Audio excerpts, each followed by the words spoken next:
Kama ni mara yako ya kwanza unatembelea chaneli yetu ya Top 5 Media, tunakuomba ubonyeze neno subscribe, kisha kwa chini itatokea alama ya kengele. Tunakuomba ubonyeze kengele hiyo ili uwe wa kwanza kupokea taarifa katika chaneli yetu. Asante. Yes bwana, mchezo mkubwa wa kufuzu hatua ya makundi ligi ya mabingwa barani Afrika ambao unasubiriwa na wadau wengi wa soka barani Afrika, hususan katika nchi ya Tanzania, ni mtanange ambao utakwenda kuchezwa katika nchi ya Malawi, ambapo mchezo huu utakwenda kumkutanisha mwenyeji ambaye ni Silver Striker wakialika klabu ya soka Yanga Sports Club kutoka katika nchi ya Tanzania, ambapo kuelekea katika mchezo huu tunaona ratiba kamili kwa mujibu wa CAF. Mchezo huu unatarajiwa kuchezwa hapo siku ya Jumamosi, yani tarehe 18 mwezi wa 10 mwaka 2025 majira ya saa 9 alasiri kwa pale nchini Malawi, lakini kwa nchi ya Tanzania itakwenda kuwa ni mida ya saa 10 jioni. Kwa hiyo klabu ya soka Yanga Sports Club watakuwa wakitupa karata yao ya kutafuta nafasi ya kwenda hatua makundi ya ligi ya mabingwa barani Afrika msimu wa mwaka 2025 2026, ukiwa ni msimu wa pili mfululizo kama watafanikiwa kutinga.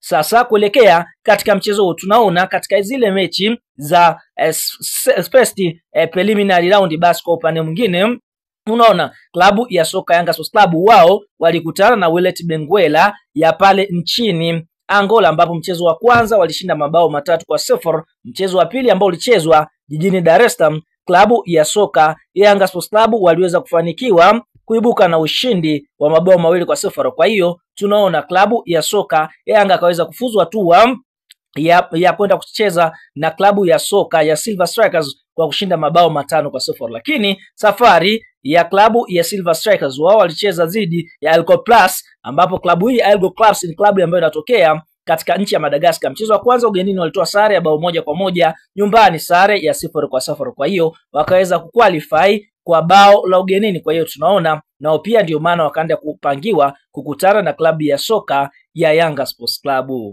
Bwana, kama unaamini klabu ya soka Yanga Sports Club itakwenda kupata ushindi katika mchezo huu dhidi ya kocha timu ya soka ya Silver Strike, like video yetu, alafu twende kwenye comment section katuambie wewe ni mdau unaifuatilia klabu ya soka ya Yanga ukiwa maeneo gani. Na je, kuelekea katika mchezo huu ugenini, unaiona klabu ya soka Yanga Sports Club ikienda kuishia pale ikienda kuanzia pale walipoishia, kwa sababu walipata ugenini dhidi ya Wydad Benguela? Je, mchezo huu kuna uwezekano wa kupata ushindi pale Malawi? Hebu toa maoni katika comment ili tuende sawa. Sasa kuelekea katika mchezo wa klabu ya soka Yanga Sports Club dhidi ya Silver Strikers, kupitia kocha mkuu wa kocha timu ya soka Yanga Sports Club ndugu Romain Folz ameweza kuweka hadharani kikosi chake cha kwanza ambacho kina mabadiliko kitakachokwenda kuanza dhidi ya kikosi cha timu ya soka ya Silver Strikers. Kwa upande wa wachezaji ambao waliondoka ni wachezaji 24, lakini sote tunafahamu uwanjani ni wachezaji 11 tu wanaostahili kuanza. Basi fahamu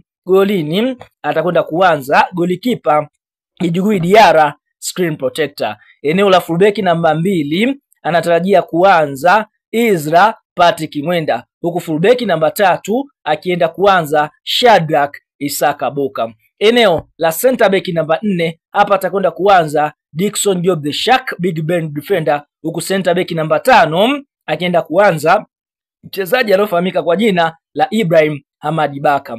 Lakini katika eneo la kiungo namba 6 hapa atakwenda kuanza kiungo ambaye amekuwa katika ubora mkubwa sana, Azizi Andambwile. Katika eneo la winga namba 7 klabu ya soka Yanga Sports Club watarajia kuanza na mchezaji Maxi Nzengeli Mpia. Katika eneo la kiungo namba 8 hapa atakwenda kuanza mchezaji anofahamika kwa jina la Mudathiri Yahya Bas. Katika eneo la mshambuliaji namba 9 klabu ya soka Yanga Sports Club wanatarajia kuanza na mchezaji anofahamika kwa jina la Celestin Ekwa. Katika eneo la kiungo namba 10 hapa atakwenda kuanza mchezaji Mohamed Dombia ambaye amekuwa katika kiwango bora sana. Winga namba 11 atakwenda kuanza profesa mwenyewe Pacome Zouzoua. Kwa hiyo tunaona hicho ndicho kinachotarajia kuwa kikosi cha kwanza cha Young Africans dhidi ya kikosi cha timu ya soka ya Silver Strikers kutokea katika nchi ya Malawi.